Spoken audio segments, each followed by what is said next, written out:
आणि मला अजून एक विचारायचं आहे, तर भागवतामधला एखादा भावलेला प्रसंग सांगा ना आम्हाला, की हा प्रसंग मला खूप जवळचा वाटतो. असा एखादा प्रसंग आहे का? तसे तर अनेक प्रसंग आहेत, परंतु त्यातील मला सगळ्यात जवळचा जर प्रसंग कोणता वाटता असेल, नारद गोपीशोक. ज्यावेळेस भगवंताच्या मस्तकामध्ये वेदना होऊ लागल्या, त्यावेळेस भगवंत म्हणतात की वैद्य बोलवा. वैद्य आले, परंतु उपचार होऊनही वेदना काही थांबले ना. त्यावेळेस भगवंताचे परमप्रिय भक्त देवर्षी नारदजी समोर आले, म्हणाले की देवा मी तुमच्यासाठी काय करू. भगवंत म्हणाले की माझ्या भक्ताच्या चरणाची धूळ माझ्या मस्तकाला लाव.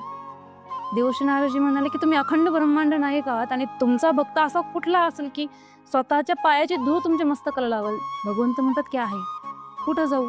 ब्रजभूमीमध्ये जा. देवर्षी नारदजी म्हणतात की ब्रजभूमीमध्ये गेल्यानंतर गोपिका देतीलच की नाही हा प्रश्न आहे देवा, मग मी जाऊ का नको. भगवंत म्हणतात तू एकदा जाऊन तरी. द्वारिकेमध्ये आता प्रचंड लोक आहेत, भगवंताचे भक्त असतील, 16,108 भगवंताच्या पत्नी आहेत, 8 पटराणी आहेत, परंतु एकही भगवंताला चरणाची धूळ देणं. आता आपल्या चरणाची धूळ जर भगवंताच्या मस्तकाला लावली तर आपण नरकात जाऊ. त्याचा दोष लागेल. हा, तर ही जी भावना होती प्रत्येकाच्या बुद्धीमध्ये, देवर्षी नारदांच्या सुद्धा बुद्धीमध्ये ही संकल्पना आली की आपल्या चरणाची जर धूळ त्यांच्या मस्तकाला लागली तर मी नरकात जाईल. त्यावेळेस देवर्षी नारदजी वृंदावनामध्ये जातात आणि वृंदावनामध्ये गेल्यानंतर